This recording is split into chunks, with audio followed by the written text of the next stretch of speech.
Mes amis, quel week-end de malade je me suis fait encore sur la croisette.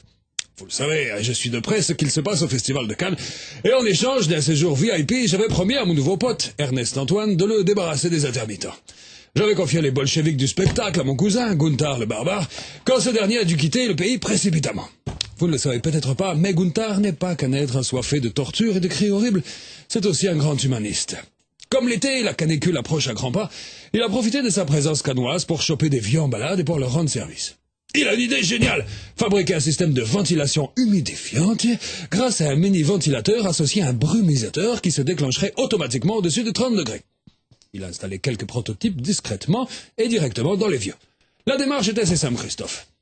On ouvre le vieux en deux, un peu comme un poulet. Au niveau de la cage thoracique, on enlève 5 côtes et on place le ventilo brumisateur. En cas de coup chaud, l'effet rafraîchissant est immédiat sur le système respiratoire. Génial le concept. Gunther a installé ces systèmes sans problème, les vieux allaient plutôt pas mal. Pas bien non plus, mais ils étaient toujours vivants. Le souci, c'est que Gunther avait oublié de retirer les capuchons des brumisateurs. Quand il a fait les essais dans sa chambre d'hôtel, avec 135 radiateurs d'appoint, les brumisateurs ont explosé et les vieux avec. Oh, fallait voir l'état de la chambre. Il a dû partir précipitamment. Vu comment ils sont chiants à Cannes, il lui aurait sûrement demandé de payer un supplément pour le nettoyage de la piole.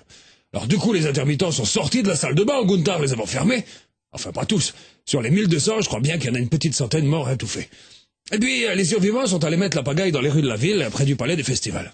Alors moi, histoire de pas décevoir Ernest Antoine, j'ai fait appel au service d'ordre de mes potes américains. Ah, c'était toi. Les anciens farceurs des prisons irakiennes. Avec en tête la douce Lindy. Ouh, ça a cartonné sévère. Hein. En plus, il faut pas dans le détail, mes potes. Ils ont cogné sur tout ce qui bougeait. Les intermittents, les journalistes, des touristes qui passaient par là, des pêcheurs, des putes. J'en passe et des plus sordides.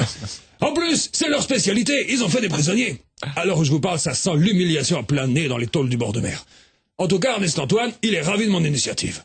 Ah, en plus, après, on a été faire la bringue le soir même. On a été à la fiesta organisée pour le film 3 avec Brad Pitt. Ah, c'était bien jusqu'à ce qu'un membre du jury, que je ne citerai pas. Sachez seulement à titre d'indice que cette jeune femme blonde est de la famille de Guy Béard et que son prénom commence par un E. Eh bien, figurez-vous qu'elle a perdu la boule. À 3h du mat, aussi saoule qu'excitée, elle s'est mise à poil et elle a hurlé « C'est moi le cheval de Troie, je veux tout le monde à l'intérieur !» Quelle horreur. Bon, je vous laisse, je vais faire pipi. À vous, Wiedersehen.